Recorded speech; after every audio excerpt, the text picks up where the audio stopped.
नमस्कार दोस्तों, आइए जानते हैं आज राजस्थान की बड़ी खबरें। आज की पहली खबर है कि नरेश मीणा टोंक जेल में शिफ्ट। राजस्थान के देवली उनियारा टोंक में एसडीएम के थप्पड़ डचकांड विवाद के बाद समरावता गांव में तीसरे दिन शुक्रवार को भी तनाव रहा। घटना के बाद जिला कलेक्टर डॉ सौम्या झा का पहला बयान सामने आया। इधर नरेश मीणा को वीडियो कॉन्फ्रेंसिंग के जरिए निवाई कोर्ट में पेश किया गया, जहां से उन्हें 14 दिन की न्यायिक अभिरक्षा में भेजने का आदेश दिया। नरेश को शुक्रवार शाम कड़ी सुरक्षा के बीच मालपुरा थाने से टोंक जेल में शिफ्ट कर दिया गया। इस दौरान बस में सवार होते समय नरेश मीणा ने इनकलाब जिंदाबाद के नारे लगाए।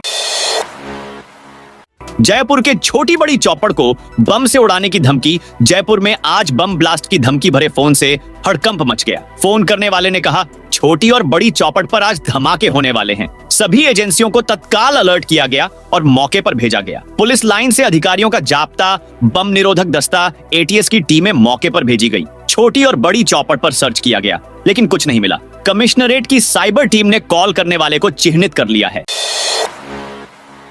जहाजपुर में मोबाइल टॉर्च जलाकर निकाला विरोध। मार्च शाहपुरा जिले के जहाजपुर कस्बे में 2 महीने पहले धार्मिक जुलूस पर हुए पथराव को लेकर विरोध थम नहीं रहा है। पुलिस पर आरोपी पक्ष पर कार्रवाई न करने का आरोप लगाते हुए लोगों ने शुक्रवार को कल्याण जी मंदिर के बाहर धरना दिया था। इसके बाद रात 9 बजे मोबाइल की टॉर्च जलाकर बाजार में विरोध मार्च निकाला। नरेश मीणा के साथ पकड़े गए 52 आरोपियों को कोर्ट ने भेजा। जेल टोंक के समरावता गांव में एसडीएम थप्पड़ कांड और उसके बाद हुए बवाल आगजनी के मामले में पुलिस ने नरेश के साथ अन्य 52 आरोपियों को भारी पुलिस सुरक्षा में शुक्रवार को मुंसिफ मजिस्ट्रेट के समक्ष पेश किया, जहां निवाई और सदर थाने समेत अतिरिक्त पुलिस जाप्ते के साथ आरोपियों को न्यायालय लेकर आया गया, जहां वकीलों ने मजिस्ट्रेट के समक्ष सभी 52 आरोपियों की जमानत का प्रार्थना पत्र प्रस्तुत किया। पुलिस ने सभी 52 आरोपियों को जेल भेजने के आदेश देने की गुहार लगाई। दोनों पक्षों की सुनवाई के बाद मुंसिफ मजिस्ट्रेट ने 52 जनों को जेल भेजने के आदेश दिए।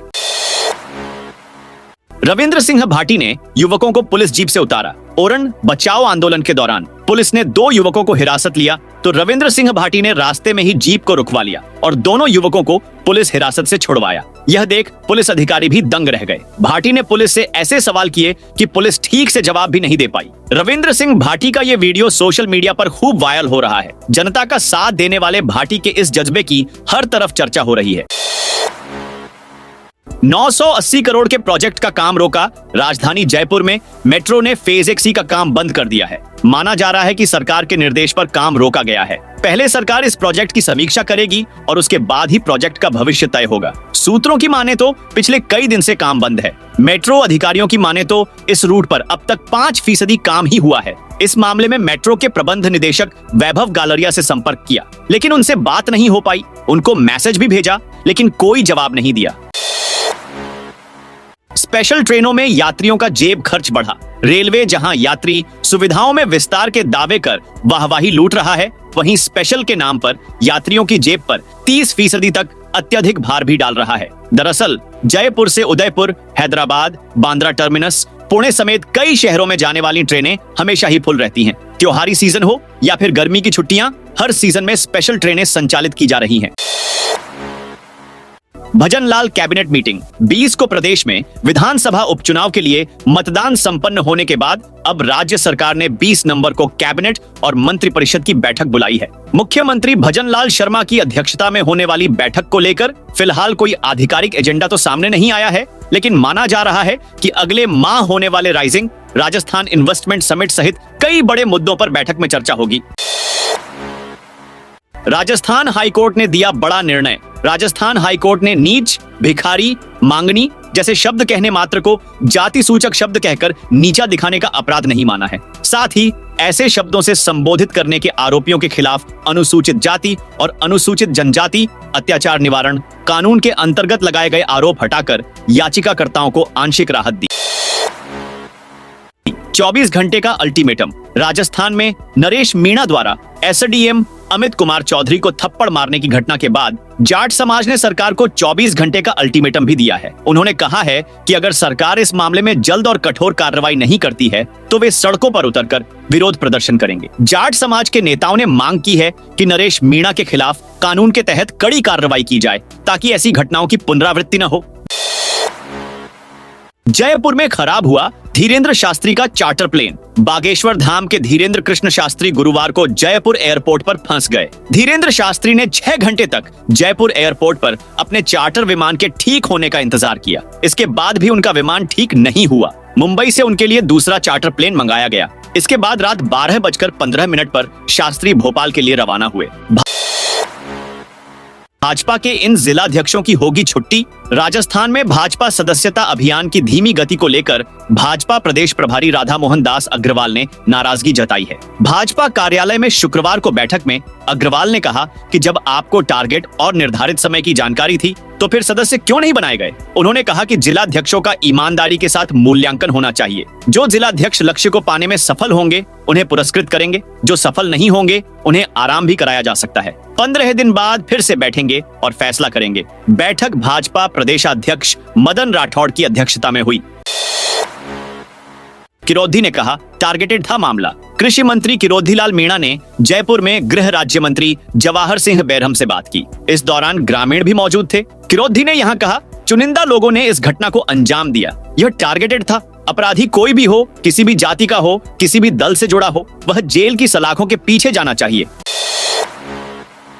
अहमदाबाद, वाराणसी, अमृतसर के लिए आज से नई फ्लाइट शुरू। जयपुर से वाराणसी, अमृतसर और अहमदाबाद जाने वाले यात्रियों के लिए अच्छी खबर है। स्पाइसजेट एयरलाइंस ने शुक्रवार से तीनों शहरों के लिए रेगुलर फ्लाइट का संचालन शुरू कर दिया है। तीनों फ्लाइट का किराया 2600 रुपए से शुरू होगा। वहीं विंटर शेड्यूल के मुताबिक जयपुर एयरपोर्ट से गुवाहाटी, रांची, नागपुर, पटना और हिसार के लिए फ्लाइट्स शुरू करने की तैयारियां तेज हो गई हैं। ऐसे में नवंबर के आखिरी सप्ताह तक जयपुर एयरपोर्ट से गुवाहाटी के लिए 7, रांची के लिए 7 फ्लाइट्स शुरू होंगे। 4 नागपुर के लिए, 7 पटना के लिए, 4 और हिसार के लिए 5 फ्लाइट हर सप्ताह उड़ान भरेंगी। इसके साथ ही भुवनेश्वर और गोवा जैसे शहरों के लिए भी उड़ान सेवाएं फिर से शुरू करने की तैयारियां की जा रही है। 4200 माइंस को नोटिस जारी। खान एवं भू विज्ञान विभाग के अतिरिक्त निदेशक YS सहवाल की अध्यक्षता में गुरुवार को विभाग के VC हॉल में समीक्षा बैठक आयोजित हुई। इस बैठक में बताया गया कि कार्यालय खनिज अभियंता जोधपुर द्वारा 3450 और कार्यालय सहायक खनिज अभियंता बालेसर द्वारा 750 खनन पट्टाधारियों और क्वारी लाइसेंस धारकों को परिवेश 2 पोर्टल पर फॉर्म 2 अपलोड करने और SMS अनुमोदन के संबंध में नोटिस जारी किए गए। फॉर्म 2 अपलोड नहीं करने पर पर्यावरण स्वीकृति के अभाव खनन कार्य बंद होगा। जयपुर में बदमाशों ने महिला की चेन तोड़ी। जयपुर के मुरलीपुरा थाना इलाके में एक महिला के साथ बाइक सवार 2 बदमाशों ने चेन स्नैचिंग की वारदात को अंजाम दिया। पीड़ित अपनी महिला दोस्त के साथ शाम को इवनिंग वॉक पर निकली थी। इसी दौरान बाइक पर आए बदमाशों ने झपट्टा मार के वारदात को अंजाम दिया। महिला अपनी अन्य दोस्त की सहायता से घर पहुंची। पुलिस को फोन कर घटना की जानकारी दी। राजस्थान में 17 नवंबर तक घने कोहरे का अलर्ट। उत्तर भारत में वेस्टर्न डिस्टरबेंस के कारण बारिश और बर्फबारी हो रही है। इसका असर मैदानी राज्यों में नजर आने लगा है। अब सर्दी बढ़ने लगी है। राजस्थान के बीकानेर संभाग के श्रीगंगानगर और हनुमानगढ़ जिलों में शनिवार सुबह घना कोहरा नजर आया। इससे विजिबिलिटी काफी कम रही। वाहन चालकों को लाइट जलाकर चलना पड़ा। मौसम विभाग ने संभाग में कल भी घने कोहरे का अलर्ट जारी किया है। महेंद्र सिंह मेवाड़ को श्रद्धांजलि देने पहुंची डिप्टी CM राजस्थान की उप मुख्यमंत्री दिया कुमारी शनिवार सुबह उदयपुर पहुंची। वे एयरपोर्ट से सीधे उदयपुर के समोर बाग पैलेस से पहुंची। समोर बाग में दिया कुमारी ने उदयपुर के पूर्व राज परिवार के सदस्य और पूर्व सांसद महेंद्र सिंह मेवाड़ को श्रद्धांजलि अर्पित की। इस दौरान दिवंगत महेंद्र सिंह मेवाड़ के बेटे नाथद्वारा विधायक विश्वराज सिंह मेवाड़, बहू राजसमंद सांसद महिमा कुमारी और परिवार के सदस्यों से दिया कुमारी ने मुलाकात की। पुष्कर मेले में बिके लगभग 12 करोड़ के पशु। दुनिया भर में मशहूर इंटरनेशनल पुष्कर मेले में शुक्रवार को कार्तिक पूर्णिमा पर श्रद्धालुओं का रेला उमड़ा। मेले के आखिरी दिन शुक्रवार को बड़ी संख्या में श्रद्धालुओं ने सरोवर में आस्था की डुबकी लगाई। शाम को महाआरती की गई। पशुपालन विभाग मेले में 11 करोड़ 83 लाख रुपए से अधिक की पशुओं की बिक्री हुई। जोधपुर एलिवेटेड रोड का टेंडर जारी। जोधपुर को लंबे इंतजार के बाद अब एलिवेटेड रोड की सौगात मिलेगी। जोधपुर की हार्ट लाइन कहे जाने वाले महामंदिर चौराहा से आंखलिया चौराहे तक बनने वाली एलिवेटेड रोड 4 लेन होगी। करीब 7.6 किलोमीटर लंबी रोड पर 9,38 करोड़ से अधिक खर्च आएगा। NHAI ने टेंडर जारी कर दिया है। केंद्रीय मंत्री शेखावत ने जोधपुर के इस ड्रीम प्रोजेक्ट का स्वीकृत करने पर प्रधानमंत्री नरेंद्र मोदी जी और केंद्रीय सडीडीडीएच एवं परिवहन मंत्री नितिन गडकरी का आभार व्यक्त किया है।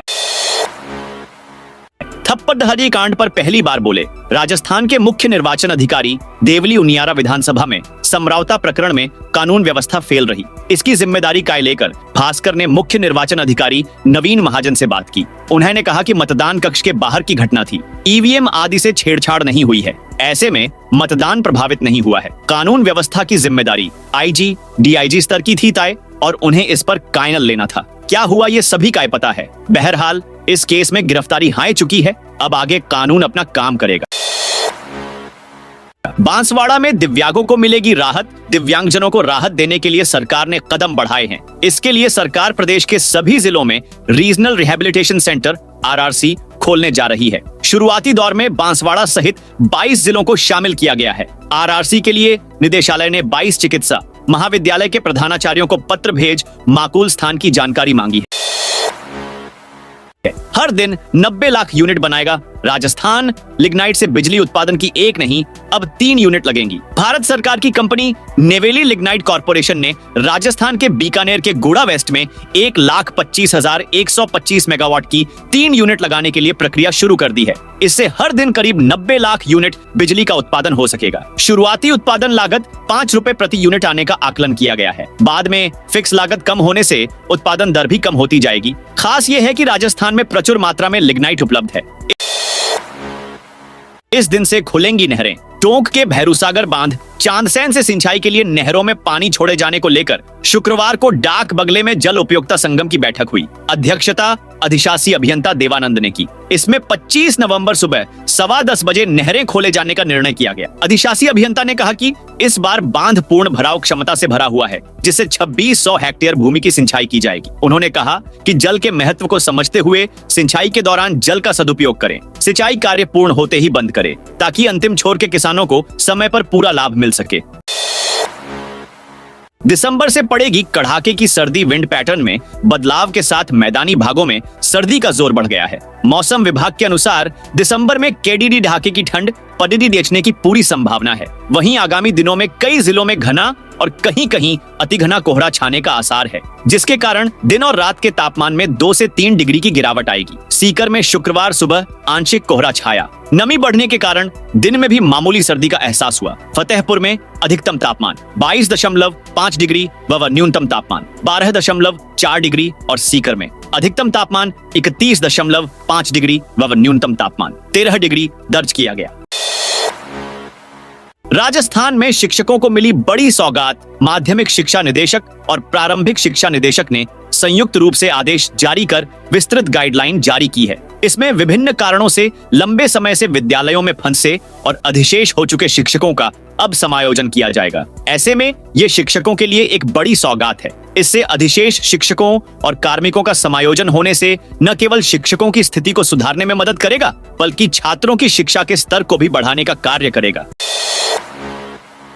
निजी विद्यालय को पीएसपी पोर्टल पर देनी होगी। विद्यार्थी संख्या प्रदेश में समान परीक्षा योजना को लागू करने के लिए स्कूलों से मांगी जा रही विद्यार्थियों की संख्या निदेशालय को नहीं मिल पा रही है। निजी विद्यालयों से शाला दर्पण पर डेटा अपलोड नहीं होने पर उन्हें पीएसपी पोर्टल पर संख्या अपलोड करनी होगी। इसके लिए माध्यमिक शिक्षा उप निदेशक ने प्रदेश के सभी जिला शिक्षा अधिकारी, मुख्यालय, माध्यमिक, मुख्य ब्लॉक शिक्षा अधिकारी, स्कूल शिक्षा विभाग तथा गैर सरकारी विद्यालयों के संस्था सचिव व प्रधान को 2 दिन में विद्यार्थियों की संख्या अपलोड करने को कहा। राजस्थान में यहां रोडवेज डिपो की बुकिंग ठप। राजस्थान पथ परिवहन निगम ने उदयपुर के बाद भीलवाड़ा डिपो की बुकिंग खिड़की पर भी ताले लगा दिए। सभी बुकिंग खिड़की बंद कर दी। अब प्रदेश के अन्य आगार में भी ऐसा करने की तैयारी है। स्टाफ की कमी बताकर कर्मचारियों को रूट पर भेजा जा रहा है। काउंटर पर टिकट नहीं मिलने के रोडवेज के निर्णय से यात्री परेशान हैं। यहाँ न जनरल टिकट मिल रहे और न ही आरक्षित टिकट बुक हो रहे। वहीं अनूपगढ़ डिपो में श्रीगंगानगर, हनुमानगढ़ तथा बीकानेर मार्ग के लिए 3 बुकिंग विंडो थी। वर्तमान में तीनों विंडो बंद है। इधर राजस्थान के इस विभाग में नियुक्ति का बड़ा फर्जीवाड़ा। जयपुर जिला परिषद में एलडीसी 2013 भर्ती में नियुक्ति देने में फर्जीवाड़ा सामने आया है। जिला परिषद में कार्यरत सहायक प्रशासनिक अधिकारी संदीप वर्मा ने अपनी पत्नी अंजलि चंद्रा को अंजलि गुप्ता के आवेदन एप्लीकेशन आईडी और टोकन नंबर पर फर्जीवाड़े से नौकरी लगवा दिया। मामले की शिकायत पर कमेटी ने जांच की तो प्रकरण सही पाया गया। कमेटी की रिपोर्ट आने के बाद बड़ा एक्शन लेते हुए जांच कमेटी की रिपोर्ट को जिला स्थापना समिति की बैठक में रखने के बाद फर्जी तरीके से नियुक्ति पाने वाली महिला क्लर्क अंजलि चंद्रा की सेवाएं समाप्त कर दी। 17 नवंबर को हेड बंद करेंगे। श्रीकरणपुर तय हिस्से के मुताबिक टेल पर पूरा पानी देने की मांग को लेकर एच माइनर के किसानों का धरना 13वें दिन शुक्रवार को भी जारी रहा। मांग को लेकर दिन रात धरना दे रहे किसानों का कहना है कि मामले में सुनवाई नहीं हुई तो 17 नवंबर को एचवेच डैश के मुख्य हेड को बंद किया जाएगा। वहीं 20 नवंबर से वे अनशन करेंगे। यह थी आज राजस्थान की बड़ी खबरें। आपने अभी तक इस वीडियो को लाइक नहीं किया तो फटाफट से कर दीजिए।